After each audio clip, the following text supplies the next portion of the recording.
율법이 육신으로 말미암아 연약하여 할 수 없는 그것을 하나님은 하시나니 곧 죄로 말미암아 자기 아들을 죄 있는 육신의 모양으로 보내어 육신의 죄를 정하사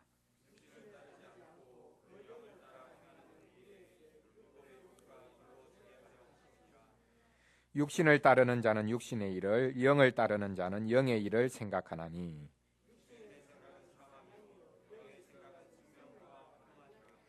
육신의 생각은 하나님과 원수가 되나니 이는 하나님의 법에 굴복하지 아니할 뿐 아니라 할 수도 없습니다. 만일 너희 속에 하나님의 영이 거하시면 너희가 육신에 있지 아니하고 영에 있나니 누구든지 그리스도의 영이 없으면 그리스도의 사람이 아니라.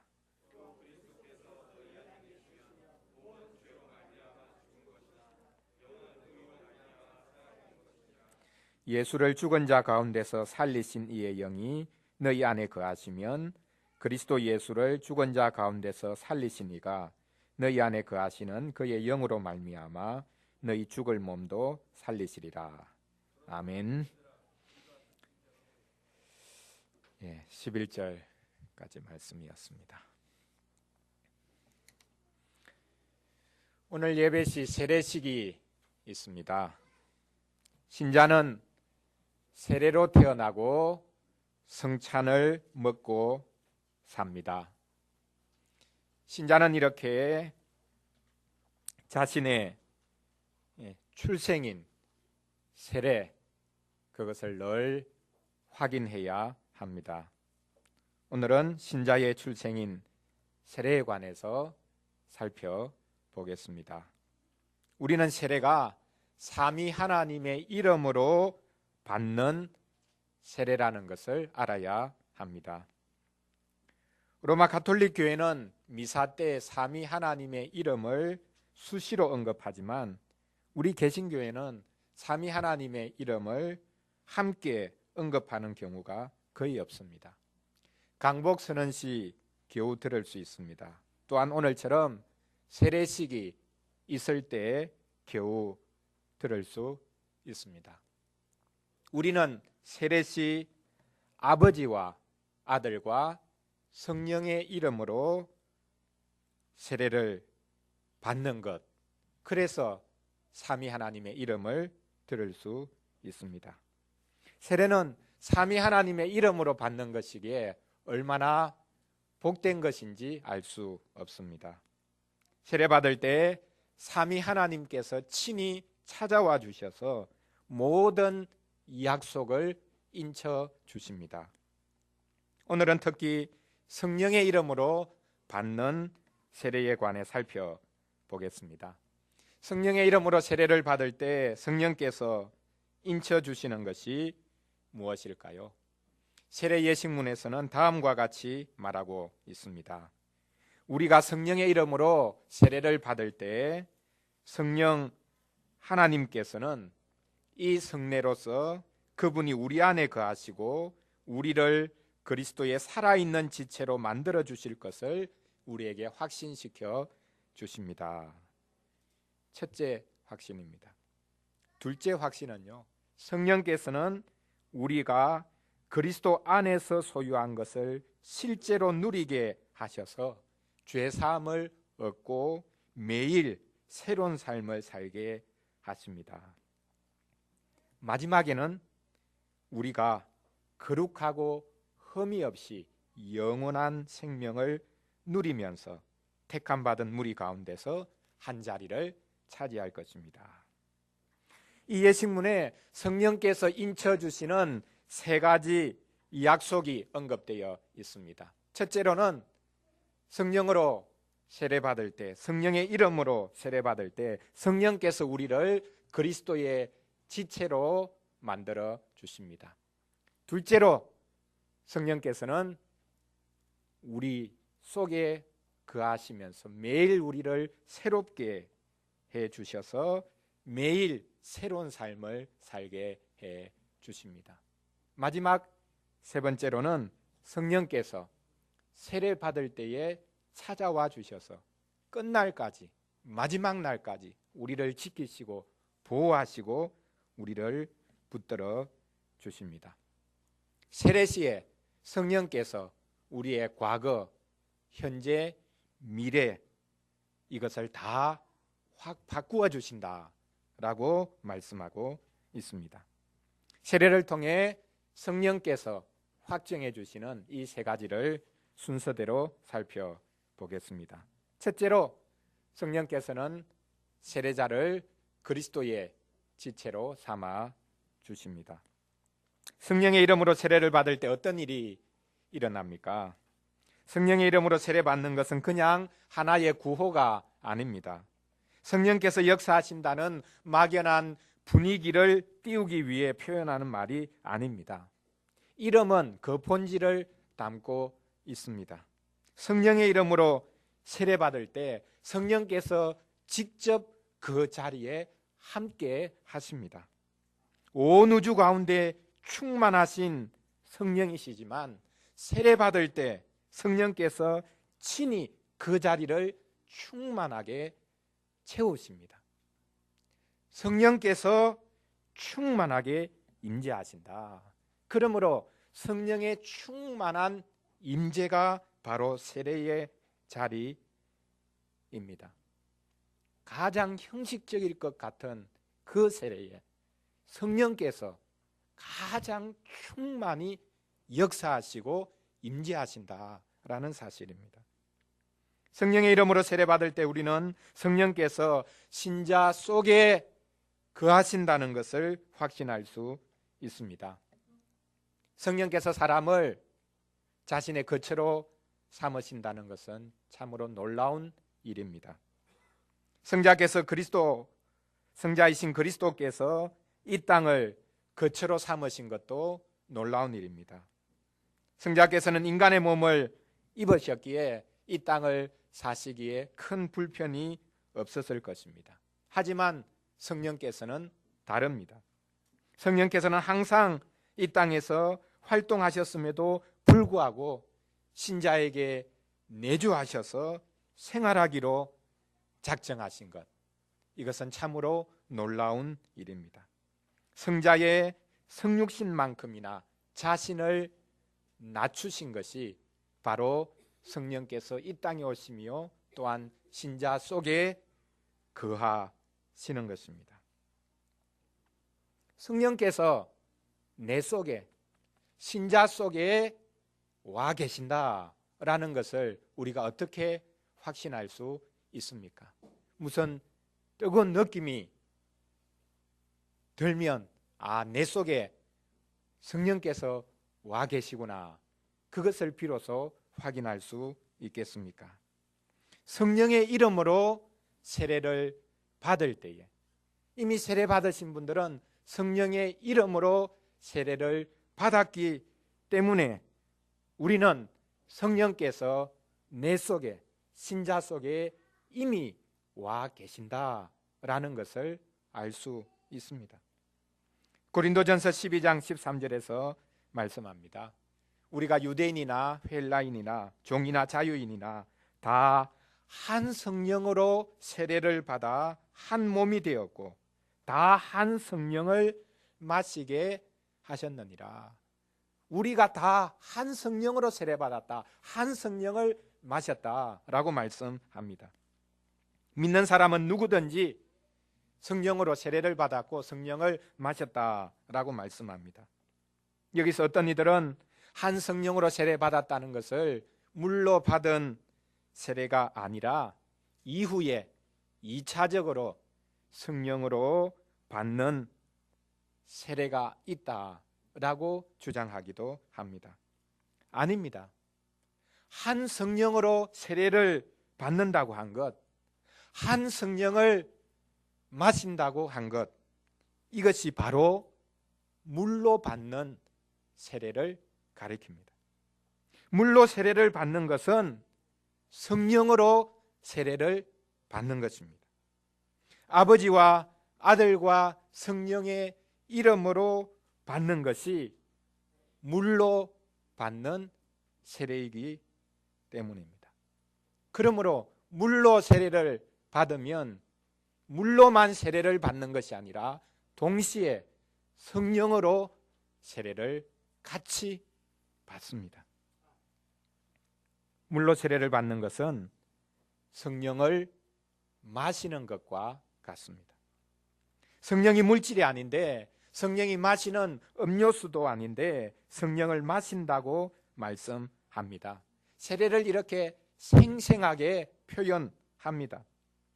세례는 물을 찍어서 그 세례자 머리 위에 바르는 것이지만 원래는 물 속에 완전히 잠그는 것입니다. 세례는 물로 씻고 물 속에 잠기는 것을 가리킵니다. 이것뿐만 아니라 세례는 가득 채워지는 것을 보여줍니다. 세례는 성령으로 가득 채워지는 것을 가리킵니다. 세례시 머리에 찍어 바른 물이 말라버리면 아무런 표시도 남지 않습니다.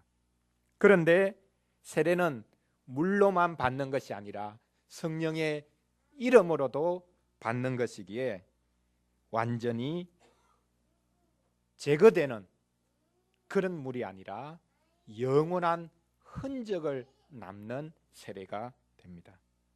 눈에 보이는 흔적이 아니라 성령께서 마음에 찾아와 주셔서 임재하시기 때문에, 도장을 찍어 주시기 때문에 완전히 달라집니다. 그래서 성령을 마신다라는 표현을 합니다. 물이나 음료수는 마시면 소화기관을 거쳐 배출되지만 성령을 마시면 성령께서는 우리 속에 영원히 계십니다. 성령의 이름으로 세례받을 때 성령께서 우리 속에 거하십니다. 성령께서 우리 속에 거하시면 우리는 그리스도의 지체가 됩니다.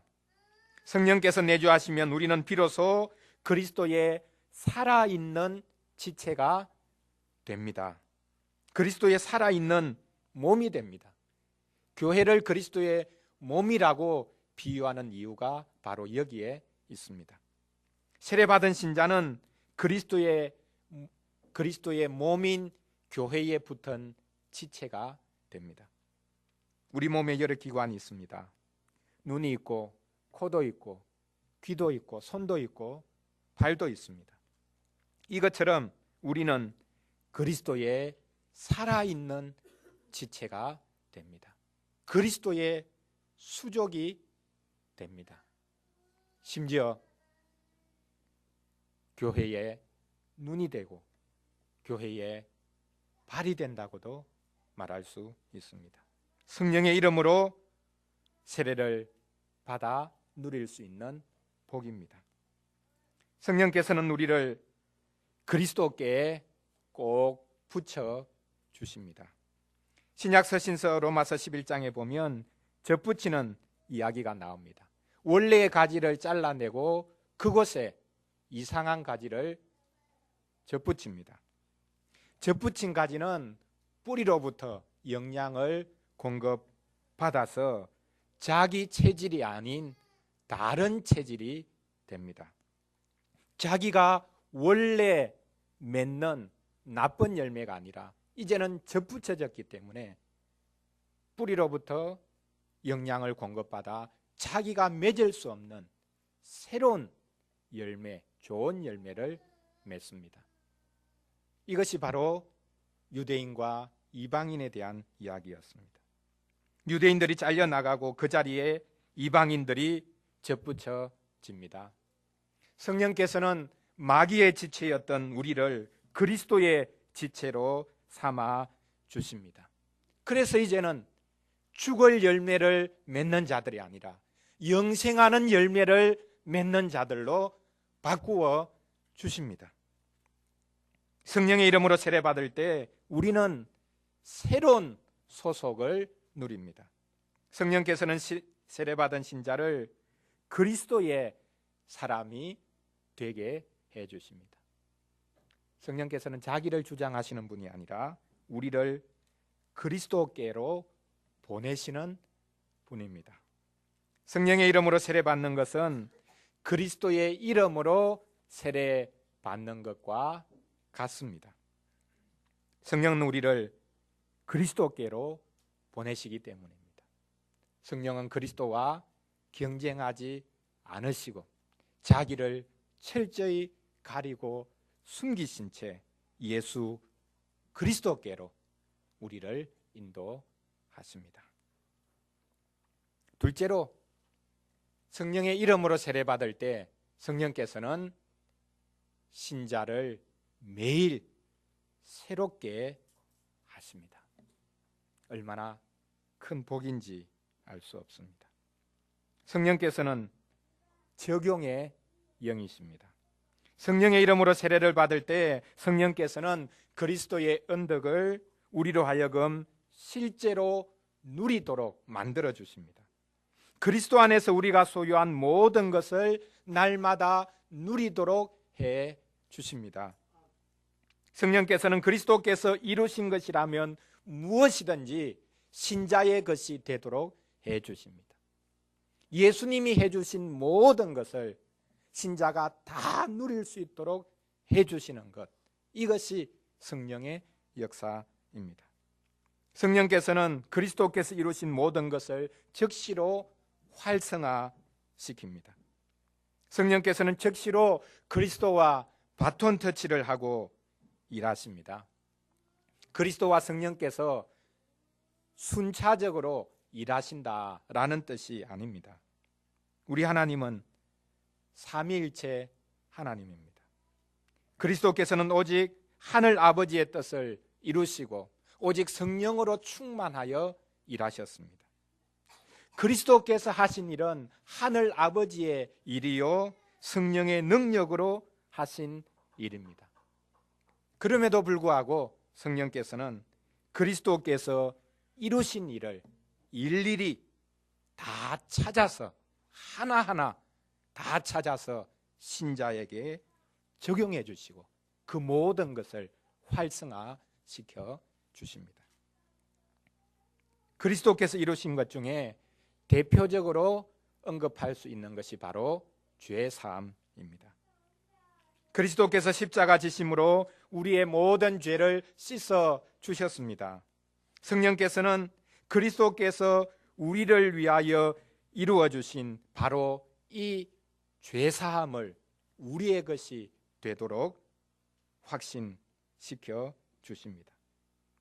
산에 올라가서 밤새워 기도하면서 내 죄 사함을 받게 해 주십시오 기도하고 마침내 확신을 얻었다. 그렇게 해서 돌아왔다고 하는 이들이 있습니다. 이제 나는 죄 사함을 받았다. 예수님이 내 죄를 씻어 주셨다. 밤새워서 수십일 동안 기도해서 확신을 받았다. 이제 나는 죄 씻음 받은 자다. 그렇게 당당하게 주장하는 자들이 있습니다. 하나님의 음성을 들었다라고 말하는 이들도 있습니다. 우리가 그런 음성을 듣지 못해도 우리가 세례받은 자리로, 내가 받았던 세례의 자리로 돌아가면 죄사함을 분명하게 확신할 수 있습니다.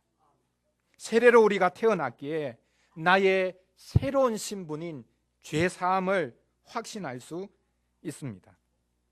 우리는 우리가 세례받았던 바로 그 시간, 그 장소를 상기하기만 하면 내 죄 사함을 우리는 분명히 확신할 수 있습니다. 종교개혁자 마틴 루터가 항상 이 세례에 호소했다는 것이 아닙니까? 루터는 자기 책상 위를 긁어 나는 세례받았다라는 말을 새겨놓고는 회의와 불안 또한 열등감이 생길 때마다 이 말을 주문처럼 외웠다고 합니다. 주문처럼 외웠다는 말은 잘못되었지요. 주문처럼 외우는 것은 자기에게 체면을 거는 것입니다. 그런데 나는 세례받았다, 나는 세례받았다 라고 외치는 것은 주문이 아닙니다. 삼위 하나님의 이름으로 받은 세례이기 때문입니다. 성령의 이름으로 세례받았으니 성령께서 내가 세례받았다는 것, 죄사함 받았다는 것을 확신시켜 주십니다. 재미있게도 여러분 인터넷에 들어가셔서 루터 그리고 나는 세례받았다라는 것을 쳐보면 이게 로마 천주 교회에서 이 예화를 종종 사용하는 것을 확인할 수 있습니다. 로마 천주교에서 종교개혁자 루터를 종종 언급하면서 그가 나는 세례받았다라고 말하면서 의심과 불안의 때를 극복한 것을 우리 천주교인들이 본받자라고 말하는 것을 볼 수 있습니다. 아주 재미있는 현상이지요. 성령께서는 그리스도께서 이루신 이 죄사함뿐만 아니라 그리스도께서 이루신 다른 모든 은혜로운 덕을 계속해서 우리가 누리도록 해 주십니다. 한마디로 말해서 성령께서는 신자가 매일 새로운 삶을 살도록 해 주십니다. 그게 바로 세례로부터 시작되는 일입니다. 세례는 평생 단 한 번 받는 것이지만 그 효과는 평생 계속됩니다. 약 하나가 평생 효과가 계속되는 그런 약이 있겠습니까? 평생 계속되는 효력을 주는 것, 그것이 바로 세례입니다. 성령의 이름으로 세례를 받았기 때문입니다. 성령께서 그리스도께서 이루신 모든恩덕을 계속해서 새롭게 누리도록 해 주시기 때문입니다. 세례 때 함께 하셨던 성령께서는 신자를 떠나지 않고 신자와 영원히 함께 하십니다. 그리스도의 모든 은혜로운 덕을 계속해서 누리도록 역사해 주십니다. 디도서 3장 5절에서 말씀하시는 것이 바로 그것입니다. 우리를 구원하시되 우리가 행한 바 의로운 행위로 말미암지 아니하고 오직 그의 긍휼하심을 따라 중생의 씻음과 성령의 새롭게 하심으로 하셨나니. 우리의 의로운 행위로 우리를 구원하신 것이 아니라 우리를 씻어 새롭게 하시고 성령으로 늘 새롭게 해주시는 이 은혜로 우리를 지금도 붙들고 계신다라고 말씀하고 있습니다. 성령의 새롭게 하심이라는 표현을 주목해 보십시오. 세례 때 등장하는 성령의 이름은 새롭게 하시는 영이십니다. 성령께서는 신자가 세례받는 그때부터 신자를 지속적으로 새롭게 해 주십니다. 어떻게 보면 신자를 못 살게 군다고 할 수도 있습니다. 옛사람으로 살아가지 않도록 성령께서는 신자를 못 살게 구면서 계속해서 새로운 사람으로 살아가도록 그를 이끌어 가십니다. 성령께서는 처음부터 새롭게 하는 영이었습니다. 하나님께서 천지 만물을 창조하실 때에 성령께서 거기에 계셨습니다. 창세기 1장 2절에 보면 하나님의 영이 수면 위에 운행하시더라 라고 기록하고 있습니다. 어미 닭이 새끼를 품에 품듯이 성령께서 천지 만물을 품고 계신 것, 품어서 늘 새롭게 해 주시는 것을 가리킵니다. 성령이 어머니와 같은 역할을 하는 것처럼 묘사합니다. 이 표현이 다시 한번 등장하는데 그때는 이스라엘 백성이 출애굽했을 때의 일입니다. 출애굽기 19장 4절에서 말씀합니다. 내가 애굽 사람에게 어떻게 행하였음과 내가 어떻게 독수리 날개로 너희를 업어 내게로 인도하였음을 너희가 보았느니라. 품어주고 업어주는 역사, 그것이 바로 출애굽의 역사였다. 하나님께서 친히 하셨지만 거기에 성령께서 함께 계셔서 자기 백성을 고난의 때에도 품어주셨고 이제는 새롭게 구원을 위하여 출발할 때 성령께서 성부와 더불어서 자기 백성을 없듯이 인도하시고 구출해 내셨다라고 말씀합니다. 이런 역사가 성령께서 친히 품어주시고 업어주시는 그 역사가 또한 세례 때에 동일하게 반복됩니다. 성령의 이름으로 세례받을 때 성령께서는 세례받은 이를 꼭 품으십니다. 성령께서는 그리스도로 말미암아 새롭게 창조될 모든 우주 만물의 창조 시작인 하나님의 백성들, 그들을 품으십니다. 성령께서 세례받은 이들을 업어주기도 합니다. 이제부터 세례받은 신자는 성령에게 업혀서 가는 사람이 됩니다. 성령께서는 하나님의 백성을 어느 누구에게도 빼앗기지 않았습니다. 마지막 세 번째로 성령의 이름으로 세례받을 때 누리는 복, 또 우리가 확신할 수 있는 것 있는데 그것은 우리의 미래까지 우리는 보장받고 우리의 미래에 대해서도 확신할 수 있습니다. 성령께서는 세례자를 마지막 날까지 지키십니다. 세례 예시문에서는 성령의 이름으로 세례받을 때 일어나는 일을 마지막으로 다음과 같이 언급하고 있습니다.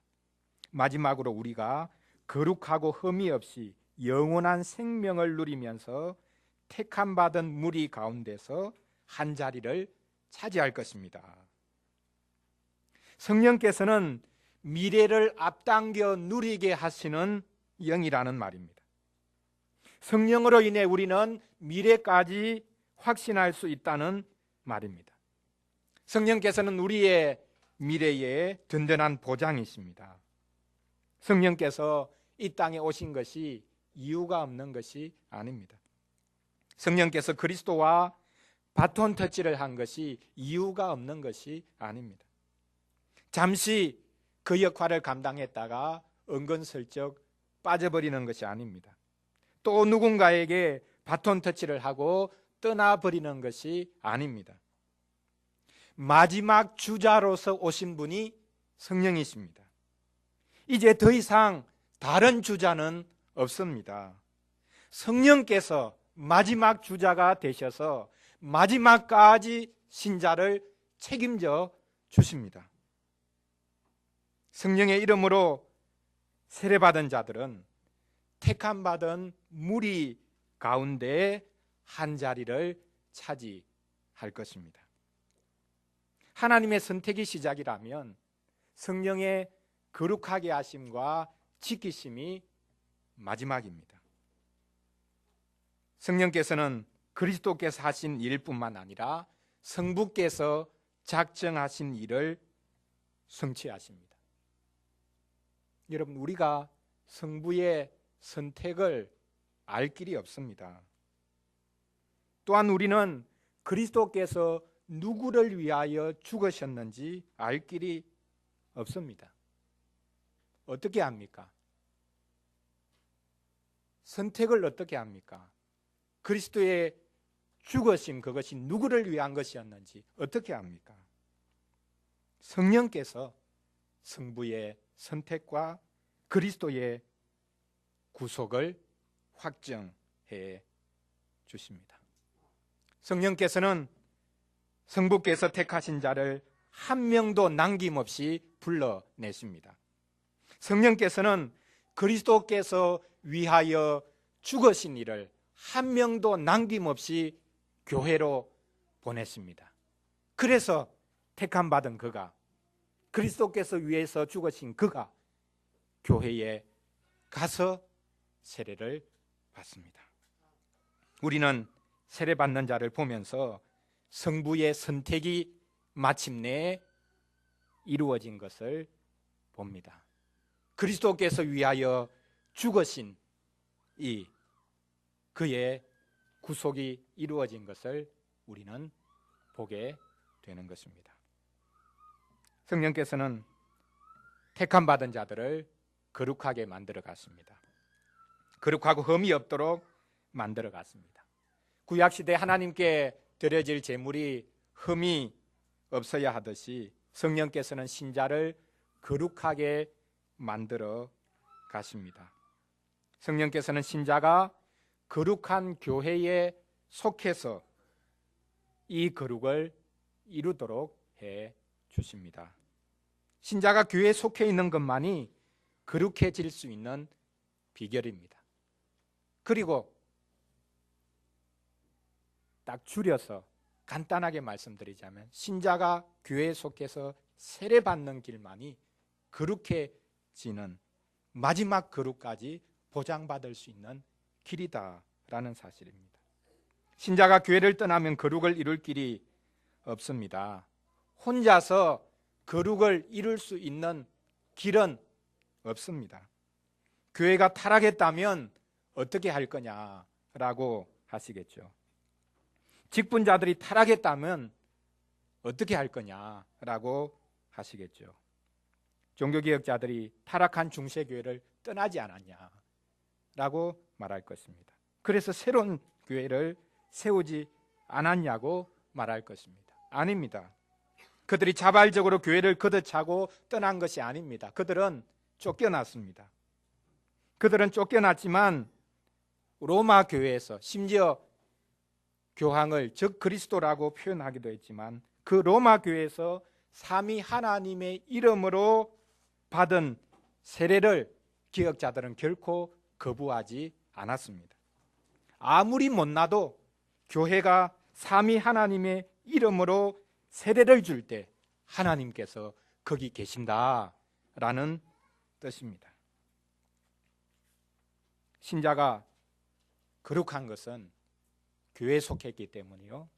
신자가 거룩한 것은 삼위 하나님의 이름으로 세례받았기 때문입니다. 사도신경에서 고백하고 있듯이 성령의 역사는 1차적으로 교회를 거룩하게 하시는 것입니다. 에베소서 5장 26절 27절에서도 말씀합니다. 이는 곧 물로 씻어 말씀으로 깨끗하게 하사 거룩하게 하시고 자기 앞에 영광스러운 교회로 세우사 티나 주름 잡힌 것이나 이런 것들이 없이 거룩하고 흠이 없게 하려 하심이라. 교회를 거룩하게 하시는 성령의 역사 안에 신자인 우리의 거룩도 같이 포함되어 있는 것입니다. 교회를 물로 씻겠다고 하십니다. 교회를 말씀으로 깨끗하게 하겠다고 하십니다. 교회를 영광스러운 교회로 세우겠다고 하십니다. 티나 주름 잡힌 것이 없는 거룩한 교회, 흠이 하나도 없는 교회로 세우시겠다. 누가 할 수 있습니까? 교회 직분자들이 할 수 있습니까? 그 교회에 속한 신자들이 할 수 있습니까? 성령께서 하시겠다는 선언입니다. 세상에 이런 거룩한 교회, 흠이 없는 교회가 있겠습니까? 그런 교회를 찾으면 저도 그런 교회에 가고 싶습니다. 우리 모두 온생명교회를 떠나 그 교회로 다 옮기면 좋겠습니다. 그런데 교회를 거룩하게 하겠다, 흠이 없는 교회로 세우겠다라고 하신 이 말씀은 어떤 특정한 교회, 이상적인 교회를 가정해서 하는 말씀이 아니라 실제 하는 모든 교회를 향해서 주신 말씀입니다. 여전히 부족한 교회, 죄가 많은 하나님의 백성 모여있는 그 교회를 향해서 성령께서는 내가 거룩하게 하겠다, 내가 흠이 없는 교회로 세우겠다, 내가 그 속에 속한 내 백성을 거룩하게 만들겠다라고 하고 계십니다. 그리스도께서 자신을 온전히 주셨기 때문에 교회는 이미 거룩하다고 말씀하고 계십니다. 성령의 이름으로 세례받을 때 성령께서는 신자가 거룩하고 흠이 없이 영원한 생명을 누리도록 역사하십니다. 성령은 말 그대로 거룩한 영입니다. 거룩한 영께서 신자에게 역사하기 시작합니다. 성령은 불결과 죄악을 용납하지 않으십니다. 그래서 어떤 경우에는 성령께서 신자 속에서 탄식하십니다. 성령께서 신자를 떠나시는 것처럼 보일 때도 있습니다. 구약시대 이스라엘의 왕이었던 사울이 기름 부음을 받고 성령으로 충만했는데 어느 순간에 성령이 떠나고 악한 영에게 사로잡히지 않습니까? 하지만 성령께서는 인내하시면서 신자의 거룩을 위해서 일하십니다. 죄가 많은 신자 속에 계속해서 거하시면서 마지막까지 신자가 거룩을 이루도록 신자 속에서 지속적으로 역사하십니다. 성령께서는 잠시도 쉬지 않고 이 일을 하십니다. 바로 이 성령의 역사로 인해 우리에게는 소망이 있는 것입니다. 신자는 성령의 이름으로 세례를 받음으로 거룩해집니다. 교회는 성령의 이름으로 세례를 줌으로 거룩해집니다. 성령께서는 이렇게 세례를 통해 교회와 신자를 동시에 거룩하게 만들어 가십니다. 성령께서는 세례받은 신자를 보장하십니다. 그 끝은 영생입니다. 세례로 새로 태어난 생명은 영원히 삽니다. 지금부터 시작된 생명이 영원까지 이어집니다. 세례식에서 우리는 우리의 죽은 목숨을 돌려받습니다. 자신이 죄로 인해 죽었다는 것을 고백하는 자가 세례식에서 새로운 생명을 부여받습니다. 그러므로 세례식은 장례식이면서 동시에 새로운 생명의 출생식입니다. 신자는 세례로 이전 몸을 허물 벗듯이 다 벗어버리고 영생할 생명을 입습니다. 세월호 참사로 인해 차가운 바닷속에서 죽어간 주의 백성들도 마지막 날에 새로운 생명으로 살아나게 될 것입니다. 세례받은 자는 세상이 결코 빼앗아갈 수 없는 영원한 생명을 받았기 때문입니다. 이 말로 위로하시기를 바랍니다. 사랑하는 성도 여러분, 세례는 삼위 하나님의 이름으로 받는 세례입니다. 여러분, 세례식이 거창한 게 없습니다. 너무 단촐합니다. 뭐가 느낌이 확 오도록 좀 이것저것 좀 의식들을 갖추면 좋을 텐데 그런 것이 없습니다. 그러나 삼위 하나님의 이름으로 받는 세례다. 이것이 우리에게 얼마나 놀라운 복인지 우리로 하여금 보라고 하십니다.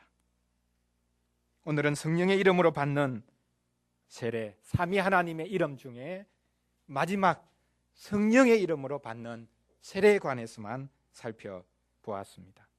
오늘 삼위 하나님의 이름으로 아버지와 아들과 성령의 이름으로 세례를 받는데 삼위 하나님, 그 삼위 하나님 이름 중에 성령의 이름으로 세례받는 그 의미를 조금 더 주의해서 생각하시고 지켜보시기를 바랍니다. 성령의 이름으로 세례받는 것이 우리에게 확신시켜 주는 것이 있습니다. 성령께서 세례받는 신자 속에 영원히 거하기 시작하면서 우리에게 세례받는 종인 형제뿐만 아니라 세례받은 우리 모두 또 세례를 기대하는 자들에게 확신시켜 주시는 바가 있습니다. 그것을 붙잡으시기를 바랍니다. 세례자는 자기 내면의 소리를 듣는 자들이 아니라 성령의 인도를 받는 자들입니다. 첫째로 세례자는 성령께서 그를 그리스도의 지체로 만들어 주셨다라는 것을 확신할 수 있습니다. 둘째로 세례자는 성령께서 그를 매일 새롭게 해 주시는 것을 확신할 수 있습니다. 아무 이유 없이 성령께서 이름을 주시고 성령께서 찾아와 주시는 것이 아니기 때문입니다. 마지막 세 번째로 세례자는 성령께서 자신의 영원한 미래와 생명을 보장해 주실 것을 또한 확신할 수 있습니다. 어린이를 위한 질문 3번 문장처럼 성령은 세례받은 자를 최종 구원에 이르기까지 품으십니다. 놓지 않으십니다. 이제부터 우리는 세례 때 받은 이름 성령 하나님을 의지하면 됩니다.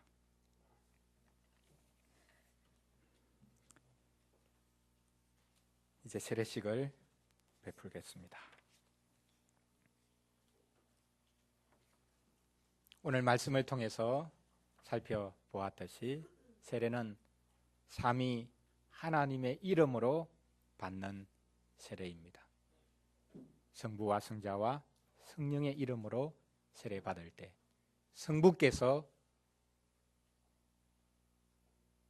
확신시켜 주시는 것이 있고 성자께서 또한 확신시켜 주시는 것이 있고 성령께서 확신시켜 주시는 것이 있습니다. 성부의 이름으로 세례받을 때 성부께서는 세례받는 그를 너는 내 아들이다 라고 부르십니다.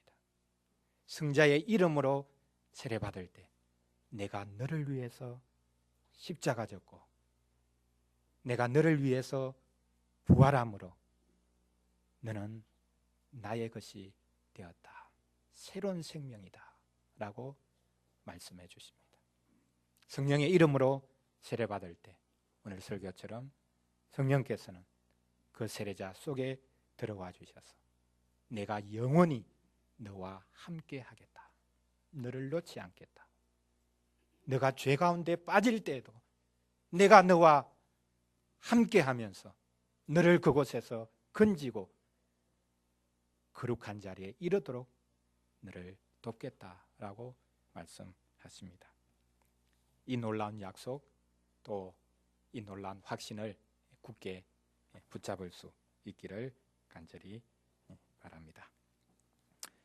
우리 종인 형제